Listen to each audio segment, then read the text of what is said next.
Doctor Murad Hasan সাহেব, আপনি আজ আছেন, কালকে আপনারে খুঁজে পাওয়া যাবে না। আমি শুধু এতটুকুই বলি, টকশোর ভিতরে ইসলামকে নিয়ে, কোরআনকে নিয়ে, আল্লাহকে নিয়ে, আল্লাহর রাসূলকে নিয়ে ডক্টর মুরাদ হাসান সাহেব সহ, মুরগি কবির সহ, তসলিমা নাসরিন সহ যারা টকশোর ভিতরে পুলিশ পাহারা দিয়ে কথা বলে, বা গাইবান্ধার জমিনের ভিতরে, পলাশবাড়ির জমিনের ভিতরে এসে বলো পিটার চামড়া নিয়ে ঢাকা শহরে যাইতে পারবে না।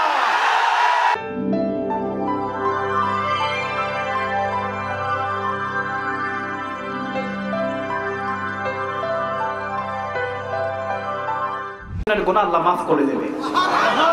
একবার মনোযোগ দিয়ে পড়েন তো, লা ইলাহা ইল্লাল্লাহু মুহাম্মাদুর রাসূলুল্লাহ সাল্লাল্লাহু আলাইহি ওয়াসাল্লাম।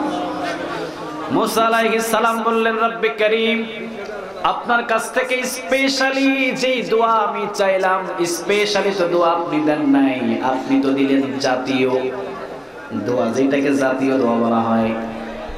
আদম আলাইহিস সালাম, নূহ আলাইহিস সালাম, ঈসা আলাইহিস সালাম, সমস্ত নবীদেরকে আপনি দোয়াটা দিয়েছেন, মানে কালেমা। ও রব্বি করিম, আমি মুসা আলাইহিস সালাম আপনার কাছ থেকে স্পেশালি একটা দোয়া চেয়েছি। আল্লাহ রাব্বুল আলামিন বললেন, পয়গম্বর মুসা আলাইহিস সালাম এক পাল্লার উপরে যদি কালেমা লা ইলাহা ইল্লাল্লাহ উঠিয়ে দাও, আরেকটা পাল্লায় যদি আসমান আর জমিন উঠায় দাও, কালেমার পাল্লায় ওজন বেশি হয়ে যাবে। সমস্ত সাহাবীদেরকে নিয়ে বিশ্বনবী সাআদ ইবনে মুআজ রাদিয়াল্লাহু তাআলা আনহুর কবরটাকে ঘেরাও করে পড়লেন লা ইলাহা ইল্লাল্লাহ, দীর্ঘ সময় পর্যন্ত বললেন। ফাহাল্লিল জাবানান তাবিলা, দীর্ঘ সময় পর্যন্ত লা ইলাহা ইল্লাল্লাহ তেলাওয়াত করা হলো। এইবার বিশ্বনবী সব সাহাবীদেরকে বললেন, সবাই পড়ো আল্লাহু আকবার। আওয়াজ দিয়ে বলেন আল্লাহু আকবার, আরো জোরে বলেন। একবার যদি কোনো বান্দা আল্লাহু আকবার বলে, জিহাদের ময়দানে 100 ঘোড়া দান করলে যে নেক, সেই নেক আল্লাহ তার আমলনামায় জমা করে দেবে। একবার পড়বেন আল্লাহু আকবার, 100 ঘোড়া জিহাদের ময়দানে দান করার নেক আপনার আমলনামায় জমা করে দিবে। সুবহানাল্লাহ। পড়েন তো দেখি আল্লাহু আকবার, আর জোরে বলেন আল্লাহু আকবার। সব সাহাবীগুলো পড়লেন আল্লাহু আকবার। ফাকাব্বারনা যাবানান তাবিলা, দীর্ঘ সময় পর্যন্ত সাহাবীগুলো পড়া শুরু করলেন আল্লাহু আকবার, আল্লাহু আকবার। বিশ্বনবী বললেন আলা ফারজিউ, এবার সবাই সবার বাড়ি বাড়ি চলে যাও। সাহাবী বললেন, ও নবী, আজ পর্যন্ত এতগুলো সাহাবী দুনিয়া থেকে বিদায় হয়েছে, কারো কবরের পাশে আপনি এই তাসবিহগুলো পড়ান নাই। সাআদ ইবনে মুআজ রাদিয়াল্লাহু তাআলা আনহুর মৃত্যুর সময় কেন আপনি এই তাসবিহগুলো পড়ালেন? বিশ্বনবী বললেন, ইন্নী আরা মা লা তারাউন, আমি বিশ্বনবী যা দেখি তোমরা কেউ দেখতে পারো না। এই বলে মনে করিলেন না যে আমার রাসূল গায়েব জানে। আরে রাসূলের গায়েব জানার তো কোনো প্রয়োজন নাই, কারণ 24 ঘন্টা আল্লাহর সাথে যার সম্পর্ক, তার কখনো গায়েব জানার প্রয়োজন নাই। প্রয়োজন নাই তার গায়েব জানার। ইন্নী আরা মা লা তারাউন, বিশ্বনবী বললেন, আমি যা দেখি তোমরা তা দেখো না, তোমরা সেটা চোখ দিয়ে দেখতে পাও না। আমি যখন সাআদ ইবনে মুআজ রাদিয়াল্লাহু তাআলা আনহুকে কবরের ভিতরে রেখে বাড়ির দিকে রওনা দিলাম, কবরের মাটিগুলো সাআদ ইবনে মুআজ রাদিয়াল্লাহু তাআলা আনহুকে চাপ দেওয়ার জন্য দূরে দূরে চলে এসেছে।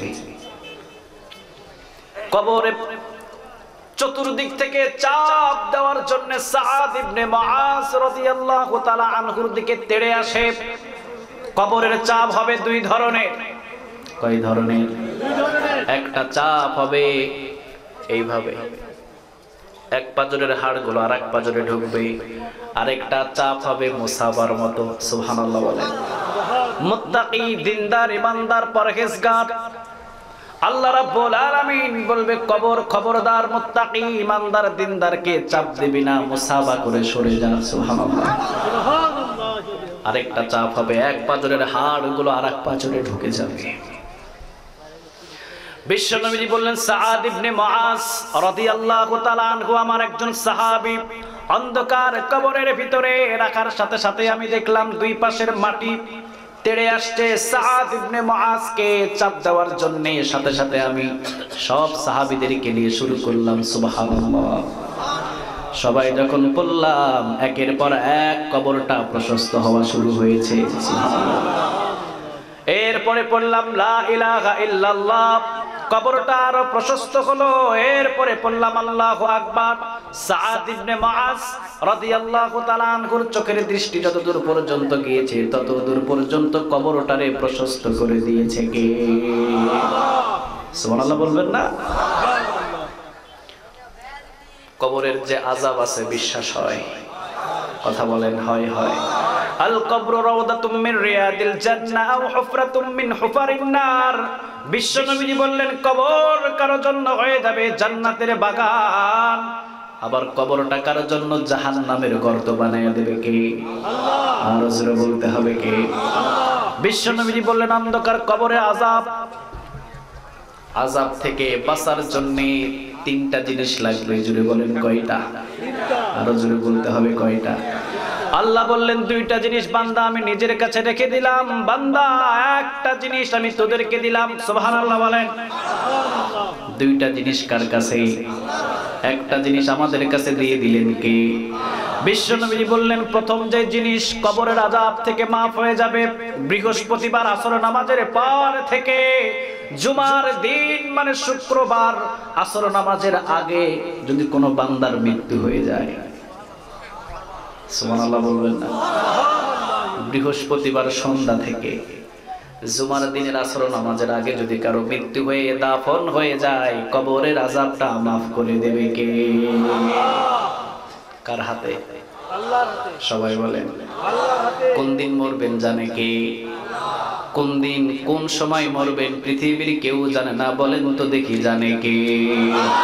ইযা জাআ আজালুহুম লা ইস্তাখিরুনা সাআতাও ওয়া লা ইস্তাকদিমুন। কথাটা কার?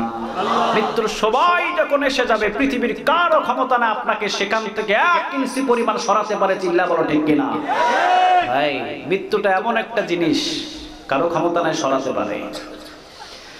বৃহস্পতিবার জুমার দিন আসর নামাজ পর্যন্ত যদি কারো মৃত্যু হয় বিশ্ব নবীজি বললেন অন্ধকার কবরের আযাব তাকে মাফ করে দেবে।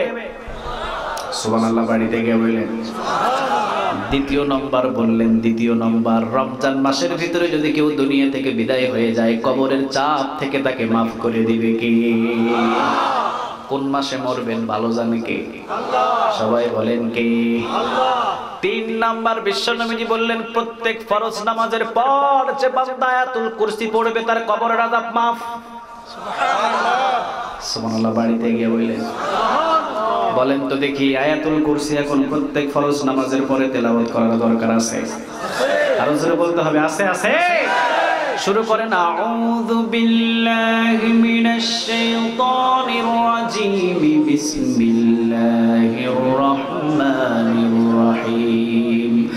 আল্লাহু লা ইলাহা ইল্লা হুয়া আল হাইয়ুল কাইয়্যুম লা তা'খুযুহু সিনাতুন ওয়া লা নাওম লাহু মা ফিস সামাওয়াতি ওয়া মা ফিল আরদ মান যাল্লাযী ইয়াশফা'ু 'ইনদাহু ইল্লা বিইذনিহি ইয়া'লামু মা বাইনা আইদিহিম ওয়া মা খালফাহুম ওয়া লা ইউহীতুনা বিশাইইন মিন ইলমিহি ইল্লা বিমা শা'a وسع كرسيه السماوات والأرض ولا يؤوده حفظهما وهو العلي العظيم سبحان الله ولا يؤوده حفظهما وهو العلي العظيم سبحان الله বলবেন না 15 পারা কোরআন তেলাওয়াতের নেক আমল নামায় জমা হয়ে গেছে। যারা পড়তে পারছেন তাদের হয়েছে, যারা পারেন নাই শুনেছেন তাদের হয়ে গেছে। সুবহানাল্লাহ। বাড়িতে গিয়া হযরত আয়েশা রাদিয়াল্লাহু তাআলা আনহা তিনি বলেছেন, কোরআন তেলাওয়াত করলে জানে, পাশে থেকে ধৈর্য নিয়ে শুনলে তাই নাই। আল্লাহু লা ইলাহা ইল্লা হুয়া আল হাইয়ুল কাইয়্যুম।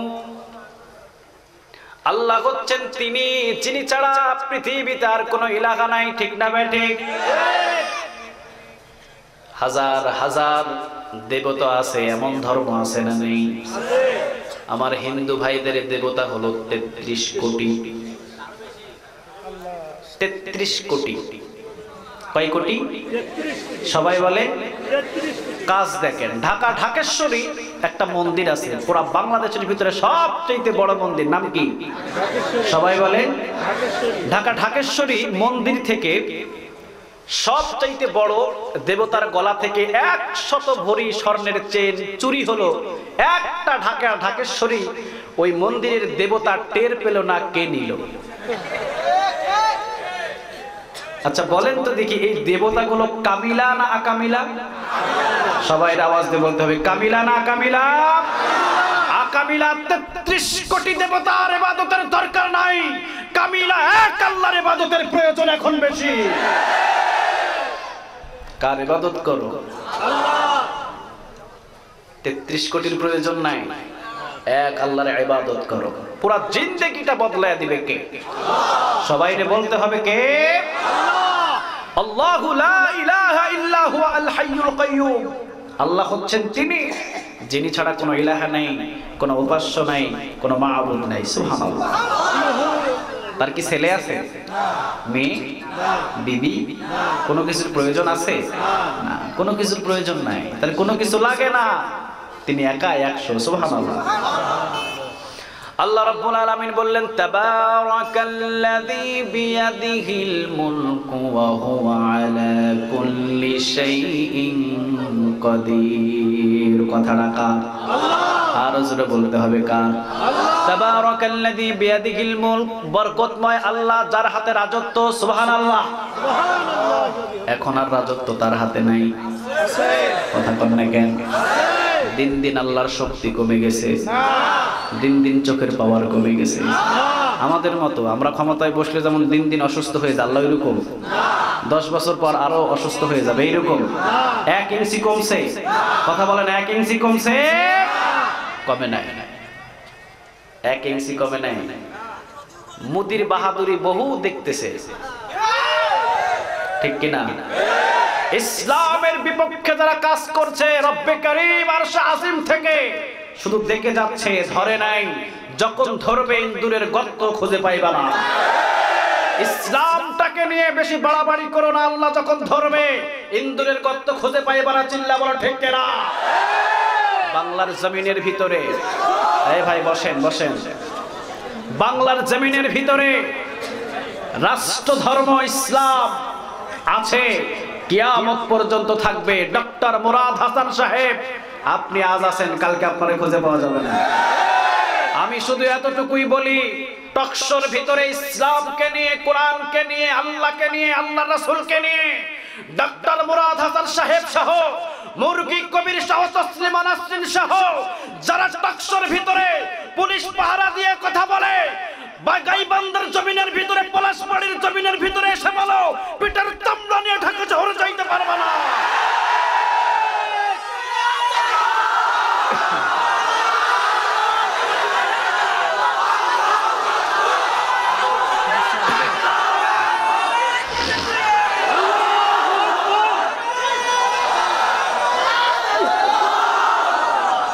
পলাশবাড়ির জমিনে চত্বরে এসে কথা বলো, পিটার চামড়া নিয়ে ঢাকা শহরে যাইতে দেবে না। পুলিশ পাহারা দিয়ে, র্যাব পাহারা দিয়ে ইসলামের বিরুদ্ধে কথা বলা যায়, যে সাহস থাকে একা একা এসে পলাশবাড়ির জমিনে এসে কথা বলো, পিটার চামড়া নিয়ে বাড়ি যাইতে পারবা না।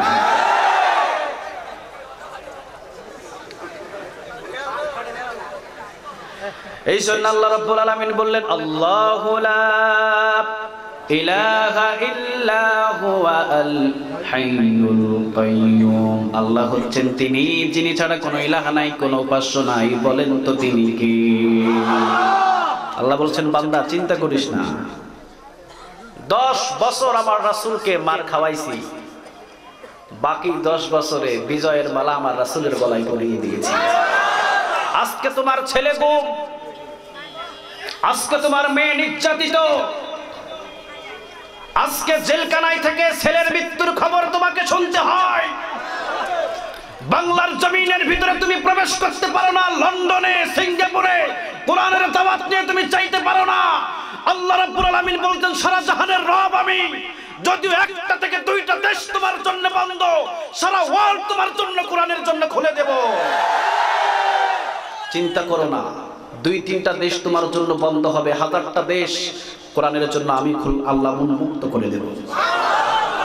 ছেলে মারা গিয়েছে, ধৈর্য নাও। মেরে মা মেয়ে মারা গিয়েছে, ধৈর্য নাও। বিবি নির্যাতিত হয়েছে, ধৈর্য নাও। সম্পদ হারিয়ে গেছে, ধৈর্য নাও। খবরদার চিন্তিত হবে না, রব্বে কারীম আগেও ছিল, এখনো আছে, ভবিষ্যতে থাকবে। কিয়ামতের ময়দানে আসল বিচার হবে। ডক্টর মুরাদ হাসান পাবে নাকি আল্লামা সাইদি পাবে ইনশাআল্লাহ। সেই দিন বোঝা যাবে, সেই দিন বোঝা যাবে রব্বে কারীম কার পক্ষে কথা বলবে। আজকে আঙ্গুল লাড়িয়ে লাড়িয়ে কথা বলে যাও, কোনো অসুবিধা নাই। ডক্টর মুরাদ হাসান সাহেব আপনি ইসলামের বিপক্ষে কথা বলেন, বলে যাও, কোনো অসুবিধা নাই। 3 কাফন দিয়ে কবরের ভিতরে যাও। মান্দার গাছের লাঠিলে অন্ধকার কবরে বসে আছে। আমরা চাই দুনিয়ার ভিতরে বুলেট এসে আমার এই বুকের ভিতরে লাগুক, কোনো অসুবিধা নাই। কোনো অসুবিধা আছে? শরীরের 1 ফোঁটা রক্ত যদি আমার জমিনে কোরআনের জন্য পড়ে, কিয়ামতের ময়দানে আমি সাক্ষ্য দিয়ে বলতে পারবো রব্বে কারীম কোরআনের জন্য 1 ফোঁটা রক্ত আমারও খরচ হয়েছিল। মক্কার ভিতরে একজন মা, 4টা সন্তান ঘরের ভিতরে, খেজুর এবং শুকনা রুটির প্যাকেট 4টা সন্তানের হাতের ভিতরে ঢুকিয়ে দিয়ে বলছে জিহাদের ময়দানে যাও, শহীদ হবা, ফিরে আসবা না। সুবহানাল্লাহ। বাড়িতে গিয়ে বললেন, সন্তানগুলো প্রশ্ন করলেন মা ফিরে আসবো না কেন? মা বললেন টাইটেল নিতে চাই, টাইটেল। সুবহানাল্লাহ বলেন। সন্তানগুলো বললেন মা কি টাইটেল আপনি নিতে চান? মা বললেন কিয়ামতের ময়দানে রব্বে কারীমের সামনে যখন দাঁড়াবো, আল্লাহ যখন বলবে বান্দি তুই কে, আমি আল্লাহরে বলবো আল্লাহ 4টা সন্তানকে পেটে ধরেছিলাম, ডানে আছে এটাও শহীদ, বামে আছে এইটাও শহীদ, সামনে আছে এইটাও শহীদ, পিছনে আছে এইটাও শহীদ। সম্মান দুনিয়াতে নয়, সম্মান কিয়ামতের ময়দানে চাই। সুবহানাল্লাহ। 10 বছর নয়, বাংলাদেশের বিখ্যাত মুফাসসিরকে শুধু নয়, আমির হামজা সাহেবকে নয়, মামুনুল হককে নয়, যদি আমাকেও জেলখানার ভিতরে ভরা হয় শুধুমাত্র দুনিয়ার সুখ শান্তির জন্য নয়, কিয়ামতের ময়দানে রব্বে কারীমের কাছ থেকে স্যালুট পাওয়ার জন্য দুনিয়ার সমস্ত সব কষ্ট সহ্য করতে রাজি। কোনো অসুবিধা নেই, নো প্রবলেম। চিন্তিত হইও না তোমরা, কারণ তোমরাই সফল যারা কোরআনের জন্য জীবন দিয়েছে, ঠিক কিনা? আল্লাহ কিয়ামতের ময়দানে ডাক দেবে, এরা কারা? রক্ত মাখা। আল্লাহ বলবে এরা কারা? ফেরেশতারা বলবে এরা তো শহীদ, এদেরকে দেরি করেছো কেন? ধমক দেবে ফেরেশতাদেরকে, দেরি করেছো কেন? তাড়াতাড়ি আমার জান্নাতে ঢোকাও। আর যারা ওদেরকে আঙ্গুল দেখিয়ে কথা বলেছো কিয়ামতের ময়দানে উল্টা করে উঠাবে কে? সবাইরে বলতে হবে কে? আল্লাহু লা ইলাহা ইল্লা হুয়া আল হাইয়ুল কাইয়্যুম। আল্লাহ বলছেন আমি চিরঞ্জীব, হাইয়ুল কাইয়্যুম, চিরস্থায়ী। চিন্তিত করো না, চিন্তিত হইও না। আরে 10 বছর 20 বছর আমি ক্ষমতার চেয়ারে বসাইছি, সারা জীবন থাকবে না, যেতে হবে। কি করছো আমার দরবারে জবাব দিতে হবে, ঠিক কিনা? আল্লাহ রাব্বুল আলামিন বললেন আল্লাহু লা ইলাহা ইল্লা হুয়া আল হাইয়ুল কাইয়ুম। বান্দারে হাইয়ুল কাইয়ুম, আমি হলাম চিরস্থায়ী চিরঞ্জীব। আগে কে কি করেছে ইসলামের বিপক্ষে সমস্তগুলোর রিপোর্ট একজনের কাছে আছে, বলেন তো তিনি কে? ভবিষ্যতে যদি কেউ ইসলামের বিপক্ষে কোনো কাজ করে সেটাও রেকর্ড করে রেখে দিবেন কে? সবাইরে বলতে হবে কে? কিরামান কাতিবিন ইয়ালামুনা মা তাফআলুন। সুবহানাল্লাহ বলেন। আল্লাহ বলেন আমি চিরঞ্জীব, আমি চিরস্থায়ী। 10টা কোয়ালিটি আল্লাহ নিজের কোয়ালিটি দিয়েছে। সুবহানাল্লাহ বলেন। আয়াতুল কুরসি সব আয়াতের ভিতরে দামি আয়াতটা হওয়ার কারণ হলো আয়াতুল কুরসির ভিতরে কারো কোনো কথা নাই, একজনের কথা আছে, বলেন তিনি কে? 10টা কোয়ালিটি আল্লাহ এই আয়াতুল কুরসির ভিতরে একটা করে দিয়ে দিয়েছে। সুবহানাল্লাহ।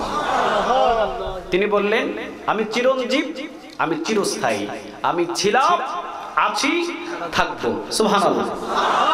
এখনকার ক্ষমতাশীল কি এরকম কথা বলে? ছিল, আছে, থাকবে বলতে পারবে কেউ? কথা বলেন, পারবে? আল্লাহ রাব্বুল আলামিন বললেন লা তাখুযুহু সিনাতুন ওয়ালা নাওম। বান্দারে আমার ঘুমও নাই, আমার তন্দ্রামিও নাই। সুবহানাল্লাহ। রাতের 3টা বাজে তাহাজ্জুদ নামাজ পড়েছে আমার একজন গোলাম, বিশ্ববিদ্যালয়ের ছাত্র, আমার যুবক গোলাম। তাহাজ্জুদ নামাজের ভিতরে রাতের 3টা বাজে তাহাজ্জুদ নামাজের সিজদায় পড়েছে। তাহাজ্জুদ নামাজ থেকে হাতের ভিতরে হ্যান্ডকাপ পরে কারাগারে বন্দী করেছে। আমি আল্লাহ ঘুমাই নাই, আমি দেখেছি। আমার চোখে ফাঁকি দিয়ে গ্রেফতার করতে পারে নাই। সুবহানাল্লাহ বলেন। কাকে রিমান্ডে নিয়ে কে মারছে আমি আল্লাহ ঘুমাই নাই, দেখেছি। রাতের 1টা বাজে 2টা বাজে গলায় ফাঁস লাগিয়ে দুনিয়া থেকে বিদায় করেছে, আমি আল্লাহ ঘুমাই নাই, দেখেছি। কোন কোরআনের বিপক্ষে কে কথা বলেছে আমি আল্লাহ ঘুমাই নাই, দেখেছি। মোবাইলের ভিতরে মাহফিলের অনুমতি নেওয়ার জন্য সামনে গিয়েছে, অনুমতি দিয়েছে, পিছনে ফোন করে আবার মাহফিলের জন্য বিরোধিতা করেছে, আমি আল্লাহ দেখেছি। মনে করিস না আমি আল্লাহ ঘুমাই না, আমি আল্লাহ ঘুমাই নাই, সবগুলো দেখেছি। লা তাখুযুহু সিনাতুন ওয়ালা নাওম। বান্দারে সবগুলো দেখেছি, আমি আল্লাহ ঘুমাই নাই। রব্বে কারীম বলেন 2টা কারণে আমি আল্লাহ রাব্বুল আলামিন ঘুমাই নাই। জোরে বলেন কয়টা? আরো জোরে বলতে হবে কয়টা? নাম্বার 1, 2টা কারণে আমি ঘুমাই না।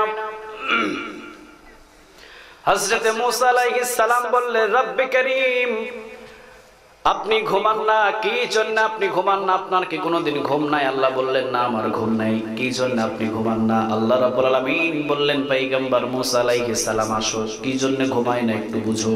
হাতের ভিতরে 2 হাতে 2টা গ্লাস নিলেন। গ্লাস চিনেন? কথা বলেন। গ্লাস নেওয়ার পরে রব্বে কারীম বললেন পয়গম্বর মুসা আলাইহিস সালাম দাঁড়িয়ে থাকো। দাঁড়িয়ে রইলেন। কিছুক্ষণ পর রাত যত গভীর হয় ঘুম কম না বেশি? রাতের 12টা 1টা 2টা বাজে পয়গম্বর মুসা আলাইহিস সালামের চূড়ান্ত ঘুম আসলেন। হাতের ভিতরে কয়টা গ্লাস? ঘুমাইলে কি মানুষ গ্লাস ধরে রাখতে পারে? কথা বলেন, পারে?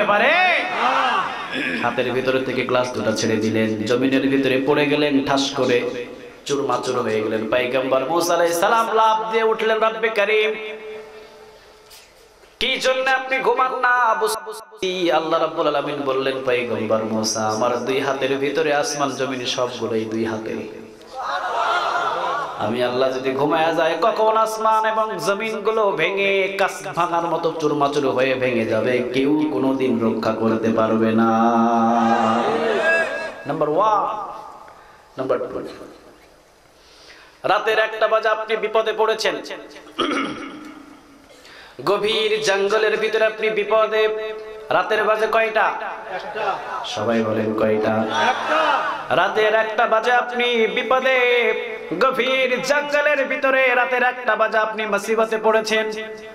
মাকে ডাক দিলেন গভীর জঙ্গল থেকে, মা কি শুনবে? রাতের 1টা বাজে মা কি জাগন না ঘুমিয়ে?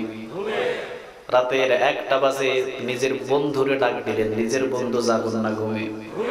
নিজের বাবারে ডাক দিলেন, নিজের বাবা জাগন না ঘুমিয়ে? কথা কন না কেন? সবাই ঘুমে রাতের 1টা বাজে। আল্লাহ বলে, বান্দা রাতের 1টা বাজে তুই বান্দা আর আমি হলাম মালিক। তুই যদি আমি আল্লাহ মালিক রে ডাক দিস, আমি আল্লাহও যদি ঘুমায় থাকি তুই বাঁচাইব কে? এই জন্য আল্লাহ রাব্বুল আলামিন বললেন রাতের 1টা বাজে, রাতের 2টা বাজে, রাতের 3টা বাজে, বান্দা তুই বিপদের ভিতরে পড়েছিস, পৃথিবীর সব মানুষদেরকে ডাক দিয়েছিস, কেউ তোর কাছে আসে নাই, একবার শুধু আল্লাহ বলে ডাক দিবি, 70 বার সাড়া দিয়ে তোর পাশে হাজির হয়ে যাব। লা তাকুযুহু সিনাতু ওয়ালা নাওম। এই জন্য রব্বে কারীমের ঘুমও নাই, তন্দ্রামিও নাই, সবার ঘুম আছে, ঘুম নাই কার? আল্লাহ। ভালো করেন খারাপ করেন দেখে কে?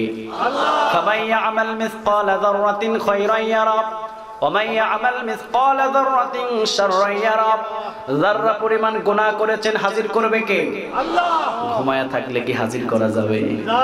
যাররা পরিমাণ নেক আমল করেছেন ওইটারেও হাজির করবে তিনি কে? আল্লাহ। ঘুমান না, যা করেন ভালো করেন খারাপ করেন সবগুলো একজনের কাছে আছে, বলেন তিনি কে? আল্লাহ। রব্বে কারীম 3য় নাম্বার বলছেন লা তাখুযুহু সিনাতু ওয়ালা নাওম লাহু মা ফিস সামাওয়াতি ওয়া মা ফিল আরদ। সুবহানাল্লাহ। ধৈর্য নিয়ে বসলে এই পয়েন্টটা বলে যদি সময় থাকে আরেকটা পয়েন্টে যাব, না হলে এখানেই আলহামদুলিল্লাহ বলে শেষ করে দেব ইনশাআল্লাহ। লাহু মা ফিস সামাওয়াতি ওয়া মা ফিল আরদ। আসমান এবং জমিনের ভিতরে যা কিছু আছে সবগুলোর মালিক পৃথিবীর কেউ নাই, সবগুলোর মালিক কে? আপনি বলেন ছেলে আমার, মেয়ে আমার, বাংলাদেশ আমার, ইন্ডিয়া আমার, ওইটা আমার, ওইটা আমার, আসলে সবকিছুর মালিক কে? আল্লাহ। আল্লাহ সব মানুষদের চোখের ভিতরে আঙ্গুল ঢুকিয়ে দিয়ে বলছে, বান্দা তুই যে বলিস সবকিছু তোর। লাহু মা ফিস সামাওয়াতি ওয়া মা ফিল আরদ। আসমান এবং জমিনের ভিতরে যা কিছু আছে পৃথিবীর কেউ মালিক নয়, বলেন মালিকটা কে? আল্লাহ। আরো জোরে বলতে হবে মালিকটা কে? আল্লাহ। আপনার 15 বছরের ছেলে, एग्जांपल নেন, কয় বছর? সবাই বলেন কয় বছর? 15 বছর। 15 বছরের ছেলে আপনার, এই 15 বছরের ছেলে আপনি বাজারে যান, কেউ যদি বলে ভাই ছেলেটা কার, আপনি কি বলেন? কথা বলেন না, কি বলেন?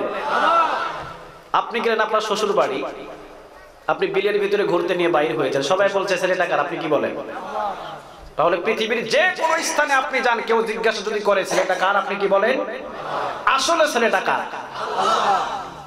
এটা এখন বলতেছেন না, একটু পরে বলবেন আসলে ছেলেটা কার? আল্লাহ।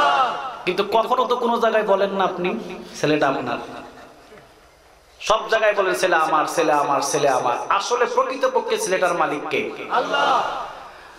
সকাল 10টা বাজে, ছেলের পেটের ভিতরে ব্যথা, গাইবান্ধা হাসপাতালের ভিতরে নিয়ে গেছেন। গাইবান্ধা হাসপাতাল থেকে বলছে না আমাদের পক্ষে সম্ভব নয়, ঢাকা স্কয়ার হাসপাতালে ঢোকানোর সাথে সাথে 3 ঘন্টা পরে মৃত ঘোষণা করেছে। বাড়ির দিকে নিয়ে আসলেন, জানাজার নামাজের ব্যবস্থা হলো, দাফন কাফনের ব্যবস্থা হলো, অন্ধকার কবরের ভিতরে নামায়া দিতে রওনা দিয়েছেন। সব জায়গায় তো বলতেন ছেলেটা আমার। আপনার যদি হয় এখন আল্লাহর দ্বারে দিয়ে দেন কেন? কিরে ভাই, সব জায়গায় তো বলতেন আমার আমার, এখন আল্লাহর কাছে সুবর্দ করে দেন কেন সাদা কাফন পরায়? আসলে বলেন তো দেখি, ছেলেটার মালিক পৃথিবীর কেউ নয়, ছেলেটার মালিক একজন, বলেন তিনি কে? এই ছেলেটা কোরআনের জন্য যদি কাজ না করে, আপনাকে পিছন থেকে ধাক্কা দিয়ে কোরআনের ময়দানে শামিল করে দিতে হবে, কারণ ছেলেটা আপনার নয়, ছেলেটা কার? আরো জোরে বলতে হবে ছেলেটা কার? আপনার বিবি কোরআন তেলাওয়াত করে না, ধাক্কা দিয়ে কোরআনের ময়দানে ঝাঁপিয়ে পড়তে হবে তাকে, আপনাকে ছেড়ে দিতে হবে, কারণ ওই বিবিটাও আপনার নয়। প্রকৃতপক্ষে বিবিটার মালিক কে? আল্লাহ। এই জমিনের মালিক কে? আল্লাহ। আসমানের মালিক কে? বিশ্বাস হয়? কথা বলেন, বিশ্বাস হয়? হয়। এখন বলেন, আপনি একটা বাড়ি করেছেন, এই বাড়িতে আপনি কি রং লাগাবেন এটা যদি আমি বাছাই করে দিই আপনার কি পছন্দ হবে? আপনি বাড়ি করছেন, এই বাড়িতে আপনি কালো রং করবেন না সাদা রং করবেন না ঘিয়া রং করবেন, এটা আপনার ব্যাপার, ঠিক না বেটি? কারণ বাড়িটা কার? আপনার। আপনার বাড়িতে আপনি কি রং করবেন এটা আপনার ব্যাপার, এটা আমি তো বলতে পারবো না। আমি বললে এটা জুলুম হয়ে যাবে, ঠিক কিনা? এটা কি হবে? সবাই বলেন কি হবে? জুলুম। আপনার বাড়িতে আপনি সাদা রং করেন কালো রং করেন আপনার ব্যাপার। আপনি আপনার বাড়িতে এসি লাগাবেন কি লাগাবেন না এটা আপনার ব্যাপার। রব্বে কারীম বলছেন লাহু মা ফিস সামাওয়াতি ওয়া মা ফিল আরদ, আসমান আমার জমিন আমার, আমার জমিনের ভিতরে ময়দানে কোরআনের কথা উন্মুক্ত ভাবে বলবে, কোন বাবার নেতার ক্ষমতা নাই বাধা দিতে পারে। জমিনের মালিক কে? আল্লাহ। আরো জোরে বলতে হবে জমিনের মালিক কে? আল্লাহ। এই জমিনের ভিতরে কোন জায়গায় কোন দাওয়াতের কাজ চলবে, কোরআনের কোন আয়াতের কথা হবে, এটা আল্লাহ দেখবে, আপনার দেখার কোনো প্রয়োজন নাই। আপনি যদি দেখতে চান, আপনি যদি বলতে চান, বুঝতে হবে আপনি কোরআনের উপরে জুলুমি করছেন। কোরআন কখনো কোনো মানুষ থেকে কথা শিখতে যায় না, কথা বলেন ঠিক না ব্যাঠে? এই জন্য আল্লাহ রাব্বুল আলামিন বলছেন লাহু মা ফিস সামাওয়াতি ওয়া মা ফিল আরদ, বান্দা আসমান এবং জমিনের মালিক পৃথিবীর কেউ নয়, বলেন তো দেখি কে? যা কিছু আছে আসমান এবং জমিনের ভিতরে সব কিছুর মালিক কে? আর জোরে বলেন সব কিছুর মালিক কে? যা কিছু আছে আসমান এবং জমিনে পৃথিবীর কেউ মালিক নয়। কোন জায়গায় মসজিদ হবে নির্মাণ করেন কে? কোন জায়গায় মাদ্রাসা হবে নির্মাণ করেন কে? কোন ময়দানে কোরআনের কথা হবে নির্মাণ করেন কে? আরে ভাই, এই জমিন আপনার হাতে কিছুদিনের জন্য হয়তোবা দিয়েছে, সারা জীবন আপনি থাকবেন না, সারা জীবন আপনি থাকবেন না। অতএব কোরআনের বিরোধিতা করে, ইসলামের বিরোধিতা করে পার পাবেন না, কারণ একদিন জবাব দিতে হবে একজনের দরবারে। বলেন তো তিনি কে? আল্লাহ বারবার বলছেন লাহু মা ফিস সামাওয়াতি ওয়া মা ফিল আরদ, আসমান জমিনের ভিতরে যা কিছু আছে সবকিছু আমার। আমার জমিনের ভিতরে কোন জায়গায় কোরআনের কোন কথা হবে, কোন জায়গায় তাফসীর মাহফিল হবে, কোন জায়গার ভিতরে তেলাওয়াতে কোরআন হবে, কোন জায়গার ভিতরে মাদ্রাসা হবে, কোন জায়গার ভিতরে মসজিদ হবে, এইটা নিয়ে 2 পয়সা 4 পয়সার নেতা মাথা ঘামায়ও না। জমিন আমার, আমি চিন্তা করব আমার জমিনে কি হবে, ঠিক কিনা? এটা আমার দায়িত্ব। এই দায়িত্বটা কার? সবাই বলতে হবে দায়িত্বটা কার? মসজিদ যেখানে হয় কার হুকুম মতো? সবাই বলেন। মাদ্রাসার ঘরগুলো রাসূলের ঘর। সুবহানাল্লাহ, আওয়াজ দিয়ে বলেন সুবহানাল্লাহ। এই কোরআনের ময়দান আপনি জমাইতে পারবেন না, এই কোরআনের ময়দান জমিয়ে দেন কে? আরো জোরে বলতে হবে কে? সহিহ বুখারীর বর্ণনা, এই সামিয়ানা যতক্ষণ পর্যন্ত থাকবে, কোরআনের কথা যতক্ষণ হবে, এটা জান্নাতের বাগান। সুবহানাল্লাহ। বাড়িতে গিয়ে বললেন কিয়ামতের ময়দানে একটা ওসিলা মানুষকে জান্নাত পর্যন্ত পৌঁছিয়ে দেবে। সুবহানাল্লাহ বলতে পারলেন না? রব্বে কারীম কিছু কিছু বান্দাদেরকে বলবে ইকরা কিতাবাক, পাঠ করো তোমার কিতাব, কাফা বিনাফসিকাল ইয়াওমা আলাইকা হিসাবা। রব্বে কারীম বলবে তোমার হিসাবের জন্য তুমি নিজেই যথেষ্ট। কিতাবটা পাঠ করতে চাইবে না, আল্লাহ রাব্বুল আলামিন কিতাবটারে টান দিয়ে নিয়ে নেবে। সুবহানাল্লাহ বলেন। রব্বে কারীমের কাছে কিতাব, আল্লাহ কিতাবটা দেখে বলবে জাহান্নামে চলে যা, জাহান্নামের গেটে যাবে। রব্বে কারীম আবার ডাক দিয়ে বলবেন বান্দা এইদিকে আয়, দেখি তোর আমলনামার ভিতরে কোনো ছোট্ট নেক আমল পাই কি পাই না। সুবহানাল্লাহ বলবেন না? পৃথিবীর সব মানুষদেরকে যদি জাহান্নামে ডুবায় দেয়, আল্লাহর সাথে কি কথা বলার কারো ক্ষমতা আছে? সমস্ত মানুষদেরকে যদি জান্নাত দিয়ে দেয়, জান্নাতের অভাব হবে? কথা বলেন হবে হবে? ওয়া ইন তাউদ্দু নি'মাতাল্লাহি লা তুহসুহা। কথাটা কার? আল্লাহ বলতে হবে কথাটা কার? আল্লাহর নিয়ামত এত বেশি, মাছ যেরকম ভাবে ডুবন্ত আল্লাহর নিয়ামত, আমরা প্রত্যেকটা বান্দা এইভাবে ডুবন্ত। সুবহানাল্লাহ। বিশ্ব নবীজি বললেন পৃথিবীর সমস্ত মানুষ একত্রিত হয়ে যদি রব্বে কারিমের নিয়ামতের গণনা করা শুরু করে, হায়াত জিন্দেগি শেষ হয়ে যাবে, নিয়ামত গুণে শেষ করা যাবে না। সমস্ত এই জায়গার ভিতরে মানুষ যদি, আমরা যারা আছে, আপনাদেরকে বাদ দিলাম, স্টেজের উপরে আমরা যারা আছি সবাই মিলে আমাদের কাউন্সিলর সাহেবরা ধরলাম, কাউন্সিলর সাহেব আজকে আমরা যা খাবো আপনারে খাওয়াইতে হবে, উনি কি পারবে? কথা কন না কেন? আমি খাবো হরিণের গোশত, আপনি কি খাবেন? আপনি খাবেন উটের গোশত, আরেকজন খাবে আরেকটা গোশত, উনি কি পারবে? কথা কন না কেন? পারবে? রব্বে কারিম বলল পৃথিবীর সব মানুষগুলো এক জায়গার ভিতরে, পৃথিবীর সব, শুধু মাহফিলের গুলা না, পৃথিবীর সব এক জায়গার ভিতরে উপস্থিত হয়ে আমি আল্লাহ রাব্বুল আলামিনের কাছে যদি বলে আল্লাহ আমি এইটা খাবো, আমি এইটা নিব, এইটা নিব, রব্বে কারিম বলে সেকেন্ডের ভিতরে দিয়ে দিব, আমার ভান্ডার থেকে কিঞ্চিত পরিমাণ কমবে না। সেকেন্ডের ভিতরে হাজির করে দিবে, কিঞ্চিত পরিমাণ কমবে না। সুবহানাল্লাহ, সুবহানাল্লাহ।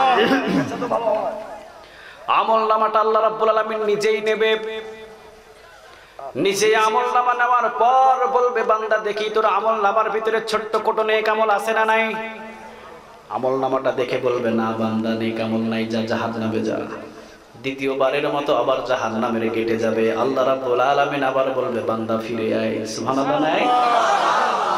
তৃতীয়বারের মতো ফিরে আসবে আল্লাহ রাব্বুল আলামিন, কলিজাটারে এবার চিপা শুরু করবে। সুবহানাল্লাহ বলেন। কলিজাটারে চিপতে চিপতে আজকের এই ছোট্ট কোরআনের ময়দানটা যদি পেয়ে যায়, এইটার ওসিলায়ও কিয়ামতের ময়দানে আমাদের সবাইকে মাফ করে দিতে পারেন তিনি কে? কিয়ামতের ময়দানে তিরমিজির বর্ণনা, আল্লাহ শুধু ওসিলা খুঁজবে, ওসিলা খুঁজে খুঁজে কিয়ামতের ময়দানে মাফ করে দিবে। সুবহানাল্লাহ। লাহু মা ফিস সামাওয়াতি ওয়া মা ফিল আরদ, আসমান এবং জমিনের ভিতরে যা কিছু আছে, 10 বছর 20 বছর 30 বছর ক্ষমতার চেয়ারে বসে থেকে মনে করো না আমি কন্ট্রোল করি না। আপনার ক্ষমতা নাই, আসমান এবং জমিনে সব কিছু কন্ট্রোল করার মালিক একজন, তিনি কে? আমাদের ক্ষমতা নাই, ক্ষমতাটা কার? আল্লাহ। আর জোরে বলেন ক্ষমতাটা কার? 5 নাম্বার স্টেপ আল্লাহ বলেন মানদাল্লাযী ইয়াশফাউ ইনদাহু ইল্লা বিইذনিহি। কিয়ামতের ময়দানে আল্লাহ রাব্বুল আলামিন যদি অনুমতি না দেয় কেউ কি সুপারিশ করতে পারবে? কথা বলেন, কারো ক্ষমতা আছে? একজন সুপারিশ করবেন, মুহাম্মদ সাল্লাল্লাহু আলাইহি ওয়াসাল্লাম। আরে ভাই, পৃথিবীতে যত নিয়ামত পেয়েছি সবচাইতে বড় নিয়ামতটা হলো আখিরি জামানার পয়গম্বরের উম্মত হয়েছে। পয়গম্বর মুসা আলাইহিস সালাম 8 বার দোয়া করেছিলেন। কয়বার? 8 বার দোয়া করেছিলেন, রব্বে কারীম আখিরি জামানার উম্মতটার আমারে দিয়ে দেন। সুবহানাল্লাহ। আল্লাহ বলেন হবে না, এটারে প্যাকেট করে আলমারিতে ভরে রাখছি। সুবহানাল্লাহ। সুবহানাল্লাহ। বাড়িতে গিয়ে বলে উম্মত যেই রকম দামি, নবীও ওই রকম দামি। এটা তুমি পাইবা না। পয়গম্বর মুসা আলাইহিস সালাম 9 নম্বরে নিজের দোয়াটা চেঞ্জ করে বললেন আখিরি জামানার উম্মতরে না দিলে আখিরি জামানার পয়গম্বরের উম্মত বানায় নেন। আল্লাহ বললেন এটাও হবে না। সুবহানাল্লাহ। ঈসা আলাইহিস সালাম উম্মতরে চাই নাই, ঈসা আলাইহিস সালাম শুরু থেকে চেয়েছিলেন উম্মত বানায় নেন। কবুল করলেন কে? আল্লাহ। আরো জোরে বলেন কে? মান যাল্লাযী ইয়াশফাউ ইনদাহু ইল্লা বিইذনিহি। তিরমিজির বর্ণনা, হাতিমে কাবার সাথে হেলান দিয়ে বিশ্বনবী সাল্লাল্লাহু আলাইহি ওয়াসাল্লাম বসে আছেন। বিশ্বনবীজি যখনই নারাজ, একজনা সইতে পারে না, বলেন তিনি কে? আল্লাহ। সুবহানাল্লাহ বলবেন না? বন্ধু যদি নারাজ হয়, বন্ধু কি সহ্য করতে পারে? কথা বলেন, পারে? পারে। কিয়ামতের ময়দানে রাসূল শুধু সুপারিশ করবে, একজনের হুকুম মতো, বলেন তিনি কে? আল্লাহ। ওই হুকুম দুনিয়াতে পেয়ে গেছে। সুবহানাল্লাহ। তিরমিজির বর্ণনা, বিশ্বনবীজি হাতিমে কাবার সাথে ডালাম দিয়ে বসে আছেন। জিবরিল আলাইহিস সালামকে আল্লাহ পাঠিয়ে দিয়ে বললেন আমার হাবিবের মনটা খারাপ কেন জিজ্ঞাসা করো। সুবহানাল্লাহ বলবেন না? জিবরিল আলাইহিস সালাম তিনি আসলেন এবং বললেন নবী মন খারাপ, নারাজ আপনার মন, এই জন্য আল্লাহ রাব্বুল আলামিন আপনার সামনে আমাকে প্রেরণ করেছেন। বিশ্বনবীজি একটা কথা বললেন, ইয়া উম্মতি। কিরে ভাই, 1400 বছর আগে যিনি আমারে ভুলে নাই, তুমি কেমনে ভুলে রইলা তারে? কেমনে ভুললা তুমি তারে? তোমার মুখ যদি কই নাই কেন? হ্যাঁ, 1400 বছর আগে তোমার যিনি ভুলে নাই, আজকে তোমার রাসূলের সুন্নাত মুখে কই? রব্বে কারীম জিবরিল আলাইহিস সালাম গিয়ে বললেন, ইয়া উম্মতি, আপনার হাবিবের ইয়া উম্মতি মানে আপনার উম্মত। জিবরিল আলাইহিস সালামকে আল্লাহ রাব্বুল আলামিন বললেন, যা আমার বন্ধুরে বলে দে, উম্মতের নিয়ে চিন্তা করা লাগবে না, 70,000 বিনা হিসাবে মাফ করে দেব। সুবহানাল্লাহ। কয় হাজার? 70,000। সবাই বলে। সাহাবী আছে কয় লক্ষ? 1.25 লক্ষ সাহাবী, 1,25,000। 70,000 যদি মাফ করে দেয়, সাহাবী তো যাইতে পারে না মিয়া। আপনি ধরার ভিতরে আছি, কথা বলেন আছি না? বাদ। জিবরিল আলাইহিস সালাম এসে বললেন, হাবিবুল্লাহ, আল্লাহ রাব্বুল আলামিন আপনার উম্মতকে 70,000 বিনা হিসাবে মাফ। বিশ্বনবীজি একটু হাসিও দেন নাই। বিশ্বনবীজি আবার বললেন, ইয়া উম্মতি। জিবরিল আলাইহিস সালাম দ্বিতীয়বারের মতো আল্লাহ রাব্বুল আলামিনের কাছে গিয়ে বললেন, আপনার হাবিব, আপনার বন্ধু ইয়া উম্মতি, ইয়া উম্মতি 70,000 মাফ করেছেন, হয় নাই, কারণ তার সাহাবী তো 1.25 লক্ষ। আল্লাহ রাব্বুল আলামিন বললেন, যা 70,000-এর প্রত্যেক ব্যক্তির সাথে আবার 70,000 মাফ করে দিলাম। সুবহানাল্লাহ। 70,000 প্রথমে, দ্বিতীয়বারে প্রত্যেক ব্যক্তির সাথে আবার 70,000। সুবহানাল্লাহ। বিশ্বনবীজি এখনো মুস্কি হাসি দেয় নাই। জিবরিল আলাইহিস সালাম আবার গেলেন, আল্লাহ রাব্বুল আলামিন বললেন, জিবরিল সব হাবিবের সাথে ডাইরেক্ট এবার আমার কথা হবে, সুবহানাল্লাহ, যা চাইবে তাই দিয়ে দিব। সুবহানাল্লাহ। আল্লাহ রাব্বুল আলামিন দুইজনকে বন্ধু বানালেন, একজন হলেন খলিলুল্লাহ, আরেকজন হলেন হাবিবুল্লাহ। খলিল অর্থ বন্ধু, হাবিব অর্থ বন্ধু। সুবহানাল্লাহ। খলিল অর্থ এমন বন্ধু, আল্লাহ রাব্বুল আলামিন খলিলের কাছ থেকে সবকিছু নিয়ে নেবে। হাবিব অর্থ এমন বন্ধু, আমার আল্লাহ রাব্বুল আলামিন হাবিবরে সবকিছু দিয়ে দেবে। সুবহানাল্লাহ। খলিল থেকে সবকিছু নেবে আর হাবিবরে সবকিছু দেবে। সুবহানাল্লাহ। যখন যা চাইবে হাবিব, তার মন রক্ষা করার জন্য আল্লাহ তাই দিয়ে দেবে। রব্বে কারীম বললেন, জিবরিল আলাইহিস সালাম সর, হাবিবের সাথে এখন আমার ডাইরেক্টলি কথা হবে। ডাক দিয়ে দিলেন, হাবিব মনটা নারাজ কেন? চোখের ভিতরে টল টল টল টল পানি করে কেন আপনি বলেন? বিশ্বনবীজি আবার বললেন, ইয়া উম্মতি। আল্লাহ বলেন, আপনার উম্মতের জন্য কি চান আপনি বলেন। বিশ্বনবীজি 1400 বছর আগে বললেন, আমার একটা উম্মতরে ছাড়া জাহান্নামে থাকলে আমি জান্নাতে যাব না। আল্লাহ রাব্বুল আলামিন বললেন, আরে এই কথা এত পরে কেন? কবুল করে নিলাম, মঞ্জুর করে নিলাম, কিয়ামতের ময়দানে কেউ সুপারিশ করতে পারবে না আপনি ছাড়া। সর্বপ্রথম আগে আপনি সুপারিশ করবেন। সুবহানাল্লাহ। কিয়ামতের ময়দানে কাহার রূপ ধারণ করবে একজন, বলেন তিনি কে? রাগান্বিত থাকবেন, বিশ্বনবী আরশের নিচে সিজদায় পড়বেন, কান্না শুরু করবেন, প্রশংসা করবেন কার? আল্লাহ। সাহাবীদেরকে বললেন, সাহাবীরা কিয়ামতের ময়দানে আল্লাহর যত রাগ হবে বেশি, আমি বিশ্বনবীর প্রশংসার পাওয়ার হবে তত বেশি। সুবহানাল্লাহ। বিশ্বনবী বললেন, কিয়ামতের ময়দানে আল্লাহ রাব্বুল আলামিন রাগান্বিত হবেন, আমি বিশ্বনবী সিজদায় পড়ে আল্লাহর প্রশংসা করব, আমি প্রশংসা করব। আর আমার প্রশংসায় আল্লাহ রাব্বুল আলামিন কিয়ামতের ময়দানে কাহার রূপ থেকে রাহিম রূপ হবে। রাহিম, সুবহানাল্লাহ, বিশেষ দয়ালু। সুবহানাল্লাহ বলেন। আমাকে ডাক দেবে, হাবিব সিজদা উঠান, যা চাইবেন সবগুলো আজকে মঞ্জুর। সুবহানাল্লাহ বলেন। কিয়ামতের ময়দানে সুপারিশ করবে একজন, তিনি মুহাম্মদ সাল্লাল্লাহু আলাইহি ওয়াসাল্লাম। বিশ্বনবী কিয়ামতের ময়দানে বান্দাদেরকে আরশের ছায়ার নিচে ঢুকাবে। সুবহানাল্লাহ বলবেন না? আল্লাহ কিয়ামতের ময়দানে আরশের ছায়ার নিচে তুমি আমাদেরকে স্থান করে দিও। আর জোরে বলেন আমিন। কিয়ামতের ময়দানে আরশের ছায়ার নিচে আল্লাহ রাব্বুল আলামিন হাবিবরে অনুমতি দিবেন, যান আপনি আরশের ছায়ার নিচে আপনার উম্মতদেরকে নিয়ে যান। বিশ্বনবী আরশের ছায়ার নিচে উম্মতদেরকে ঢুকাবে, যতগুলো উম্মত আরশের ছায়ার নিচে ঢুকাবে, বিশ্বনবী বলবে কোনো টেনশন নাই, কোনো পেরেশান নাই, আরশের ছায়া থেকে হিসাব দিতে হবে না, বিনা হিসাব জান্নাতে। যেই বান্দাগুলো আরশের ছায়ার নিচে স্থান পাবে বিনা হিসাবে জান্নাতের ভিতরে চলে যাবে, সুবহানাল্লাহ বলেন। কারা যাবে সেই দিন? কোরআনের বিরোধিতা, ইসলামের বিরোধিতা, কোরআনের মাহফিলের বিরোধিতা না, তারা সেই দিন যেতে পারবে না। কিয়ামতের ময়দানে বিশ্বনবী বললেন, আল্লাহ আমাকে তুমি গরিবদের কাতারে উঠায় দিও।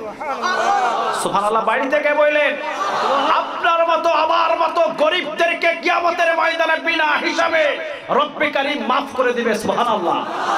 মুসলিমের ভিতরে একটা হাদিস, শুনে যান, আলোচনা শেষ করে দেব এখন। মুসলিমের ভিতরে একটা হাদিস, কিয়ামতের ময়দানে বিশ্বনবী সামনে দাঁড়ানো থাকবে, গরিব কিছু মানুষ ফেরেশতাদের বাধা বিঘ্ন অতিক্রম করে রাসূল যত সামনে, তারা জান্নাতের দিকে রওনা দিবে। সুবহানাল্লাহ। গরিব, একেবারে গরিব। ফেরেশতারা বলবে, রব্বে কারীম, এই মানুষগুলো তো জান্নাতের দিকে রওনা দিয়েছে। আল্লাহ রাব্বুল আলামিন বলবেন, তাদেরকে জিজ্ঞাসা কর হিসাব নিকাশ হয়েছে কিনা। ফেরেশতারা বলবে, হিসাব নিকাশ হয়েছে কিনা। মানুষগুলো বলবে, কিসের হিসাব? দুনিয়াতে তো মালই পাই নাই। মালই তো নাই। 10 লাখ টাকা থাকলে আজকে হিসাব দিতাম, ঠিক কিনা? আরে দুনিয়াতে তো মালই পাই নাই। কাঁধের যে ব্যথা, ধানের বোঝা টানতে টানতে ব্যথা এখনো সহ্য করতেছে, এখনো যায় নাই। হিসাব কিসের রে? ফেরেশতারে ধমক দিবে। সুবহানাল্লাহ বলে। মুসলিমের হাদিস বর্ণনা করছি। কিয়ামতের ময়দানে ফেরেশতাগুলো বলবে, রব্বে কারীম, মালই পাই নাই। কিয়ামতের ময়দানে হিসাব দেওয়ার জন্য প্রস্তুতি নয়। আল্লাহ বলবেন, বিগাইরি হিসাব, বিনা হিসাবে মাফ করে দিলাম। আল্লাহ কিয়ামতের ময়দানে আমাদের মতো নগণ্য গোলামদেরকে তুমি বিনা হিসাবে মাফ করে দিও। আমিন। আর জোরে বলেন আমিন। রব্বে কারীম, আজকের এই মাহফিলটা কিয়ামতের ময়দানে নাজাতের ওসিলা বানায় দিও। এই ময়দান থেকে আমি সব মানুষদেরকে চাই না, 20 জন আমি মানুষকে চাই, 20 জন। 10 জন মানুষ জান্নাতের ভিতরে বিনা হিসাবে ঢুকে যাবে। সুবহানাল্লাহ বলেন। জান্নাতের সার্টিফিকেট দুনিয়াতে থাকতেই এই 10টা মানুষ পেয়েছে। আশারায়ে মুবাশশারা যাদেরকে বলা হয়, হযরত আবু বকর সিদ্দিক, সুবহানাল্লাহ, হযরত ওমর, ওসমান, এইরকম কয়জন? 10 জন। সবাই বলেন কয়জন? যত রাতেই তোমার কাছে দুই হাত তুলি, রাত যত গভীর হয় রহমতের দরজা তত খোলা পায়। রাত যত গভীর হয় রহমতের দরজা তত খোলা হয়। রব্বে কারীম, তোমার কাছে ছোট ছোট দুই হাত তুলে ধরেছি। আমাদের প্রত্যেকের হাত খুলে তুমি এই মুহূর্তে কবুল করে নাও। আমরা গুনাহ নিয়ে কেউ এই ময়দান থেকে বাহির হতে চাই না। আল্লাহ, আমাদের পিছনের সমস্ত গুনাহগুলো তুমি মাফ করে দাও। ও আল্লাহ, আমাদের জিন্দেগির গুনাহগুলো তুমি মাফ করে দাও। গুনাহ নিয়ে এই ময়দান থেকে আমরা বাহির হতে চাই না। আল্লাহ, দীর্ঘ সময় পর্যন্ত যা আলোচনা শুনেছি, প্রত্যেকটা আলোচনা আমল করার জন্য তুমি আমাদের সবাইকে কবুল করে নাও। আমাদের যাদের মা বাবা দুনিয়া থেকে বিদায় হয়ে গেছেন, কবরটা জান্নাতের বাগান বানায় দাও। যাদের আছেন মা বাবার খেদমতে ইহসান করার জন্য কবুল করে নাও। রব্বে কারীম, আজকে এই মসজিদের জন্য, দোকানের জন্য যে যেভাবে দান করেছে, আল্লাহ আরশে আজিম পর্যন্ত দানগুলো কবুল করো। দানের ভিতরে তুমি বরকত দিয়ে দিও। যারা দান করেছে সম্পদের ভিতরে তুমি বরকত দিয়ে দিও। হায় আল্লাহ, যারা যেভাবে দান করেছে, ও আল্লাহ, পৃথিবীর কাউকে খুশি করার জন্য নয়, ও আল্লাহ, তোমাকে খুশি করার জন্য রক্ত ঘামানো টাকা তোমার ময়দানে ছিটিয়ে দিয়েছে। আল্লাহ, কিয়ামতের ময়দানে এর প্রতিদান তুমি অনেক বড় তাদেরকে দান করে দিও। ও আল্লাহ, অনেক মা অনেক বোনেরাও এসেছেন, মা বোনদেরকে আয়েশার মতো, ফাতিমার মতো, খাদিজার মতো তুমি কবুল করে নিও। মার বোনদেরকে এক কথায় ছোট্ট একটা নসিহত করে দি, মা, জীবনে কখনো অহংকার করবেন না। মা, যেই দিন আপনাকে বিবাহ করে ঘরের ভিতরে নিয়ে আসা হয়েছে, রঙিন শাড়ি ছিল, আলতা চুল ছিল, মা, একদিন এই ঘর থেকে সাদা কাপড় পরাইয়া তোমারে বিদায় দিয়ে দিবে। যেহেতু রঙিন শাড়ি পরে এসেছো, সাদা কাপড় পরে বিদায় দিয়ে দিবে, কিসের অহংকার মা? অহংকার চুর মাসুর করে দিও। রব্বে কারীম, অনেক ভাইগুলো দুই হাত তুলে বসে আছে, অনেকে অনেক রকমের দোয়া চেয়েছে। আল্লাহ প্রত্যেকে যে যেই মাধ্যমে দোয়া চেয়েছে আল্লাহ সব দোয়া তুমি কবুল করে নিও। আমাকে যিনি ইনভাইট করেছেন সব সময়ের জন্য, যিনি আমার সাথে যোগাযোগ করেছে, রব্বে কারীম ছেলের জন্য, পরিবারের জন্য, নিজের জন্য, নিজের ভাইয়ের জন্য দোয়া চেয়েছেন আল্লাহ, আল্লাহ তুমি তার অন্তরের দোয়াগুলো কবুল করে নিও। আল্লাহ আজকের এই মাহফিলের সভাপতি থেকে, সেক্রেটারি থেকে সব ধরনের দায়িত্বশীলদেরকে তুমি কবুল করে নাও। যুবকদেরকে খাস করে তুমি কবুল করে নাও। এই যুবকেরা এই ময়দানে সাজাতে গিয়ে বেলালের মতো চেহারাটা কালো হয়ে গেছে আল্লাহ, আল্লাহ বেলালের মতো সম্মান মর্যাদা তুমি তাদের বাড়ায়া দাও। কিয়ামতের ময়দানে আল্লাহ এই মাহফিলের ওসিলা করে তুমি তাদেরকে মার্জনা করে দিও। রব্বে কারীম, আজকে যে দুই হাত আমরা তুলেছি, হয়তো এই একটা বছরের ভিতরে অনেক ভাই দুনিয়া থেকে বিদায় হয়ে চলে গেছে। আল্লাহ দয়া আর মায়া করে সমস্ত ভাইদেরকে জান্নাতের উচ্চ মাকামের জন্য নির্ধারিত করে নিও। ও আল্লাহ, ইতিহাসের ভিতরে যত ভাই কোরআনের জন্য, ইসলামের জন্য রক্ত দিয়েছে, দুনিয়া থেকে বিদায় হয়ে চলে গেছে, আল্লাহ তাদের জন্য খাস করে দোয়া করি, তাদেরকে আল্লাহ জান্নাতের উচ্চ মাকাম তুমি দান করে দিও। তারা যে সিঁড়ি বেয়ে উঠেছে, সিঁড়ি বেয়ে আমাদের পক্ষে হয়তো যাওয়া সম্ভব না। ও আল্লাহ, জীবনটা কোরআনের জন্য দেওয়াটা এত সোজা নয়। হাজার হাজার সাহাবীর ভিতরে অল্প কিছু সাহাবীদেরকে তুমি কবুল করেছিলে। আজকে আমার এই ছোট্ট বাংলার জমিনের ভিতরে অনেক ভাই অল্প বয়সে কোরআনের জন্য জীবন দিয়ে চলে গেছে। আল্লাহ, আল্লাহ তুমি তাদেরকে শহীদ হিসাবে কবুল করে নিও। বাংলাদেশের সমস্ত ইসলামী মুভমেন্টের ভাইদেরকে তুমি কবুল করে নিও। ও রব্বে কারীম, মুরব্বীদেরকে তুমি কবুল করে নিও।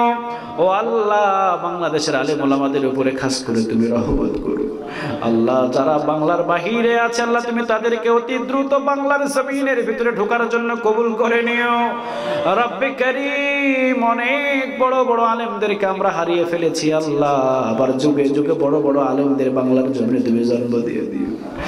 আল্লাহ, 10টা বছরেরও বেশি পর্যন্ত যিনি চার দেয়ালের ভিতরে বন্দী হয়ে আছে,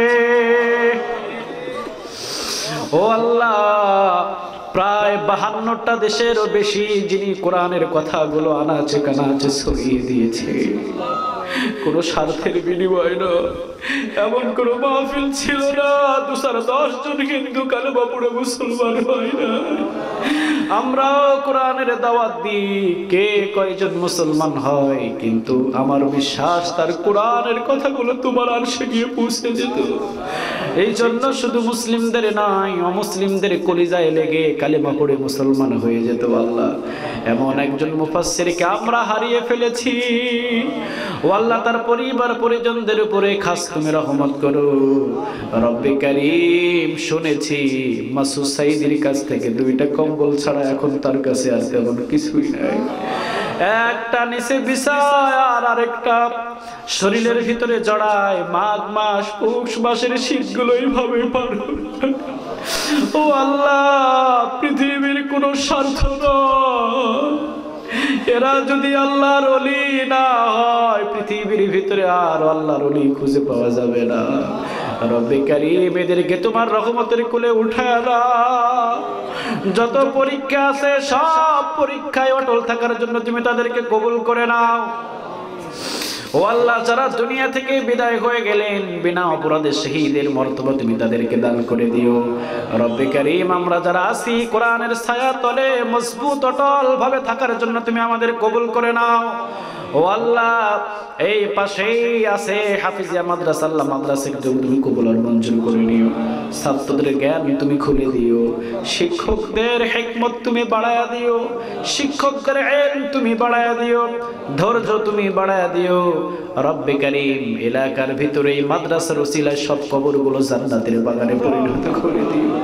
আল্লাহ, মসজিদের বাকি কাজগুলো পরিপূর্ণ যেন হয় তুমি কবুল করে নিও। রব্বে কারীম, আজকে যারা এই কোরআনের ময়দানে এসে বাগানটা সাজিয়েছিলেন আল্লাহ, আগামী বছরও যেন সাজাতে পারে তুমি কবুল করে নিও। আল্লাহ, জানি না কোন দিন দুনিয়া থেকে আমরা বিদায় হয়ে যা, কোন দিন দুনিয়া থেকে বিদায়ের ডাক পড়ে যায়, যে কোনো একদিন তো আমাদের সবাইকে বিদায় নিয়ে চলে যেতে হবে আল্লাহ। ও আল্লাহ, এলাকার ভিতরে 3 জন ভাই কোরআনের জন্য জীবন দিয়েছে আল্লাহ, তুমি তাদেরকে কবুল করে নিও। তারা যত উপরে স্থানে উঠেছে আমাদের জন্য নসিবে আছে কিনা আমরা জানি না, তবে আমাদের প্রত্যেকের শরীর থেকে এক ফোঁটা হলেও রক্ত তুমি কোরআনের জন্য কবুল করে নিও।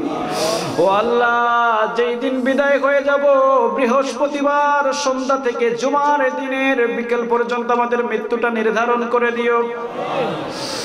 ও আল্লাহ, পিছনের গুনাহগুলো তুমি আমাদের প্রত্যেকের মাফ করে দিয়ে ঈমানের মৌত দিয়ে রব্বে কারীম জবান দিয়ে তুমি আমাদের প্রত্যেকের কালেমা নসিব করে দিও। লা ইলাহা ইল্লাল্লাহু মুহাম্মাদুর রাসূলুল্লাহ।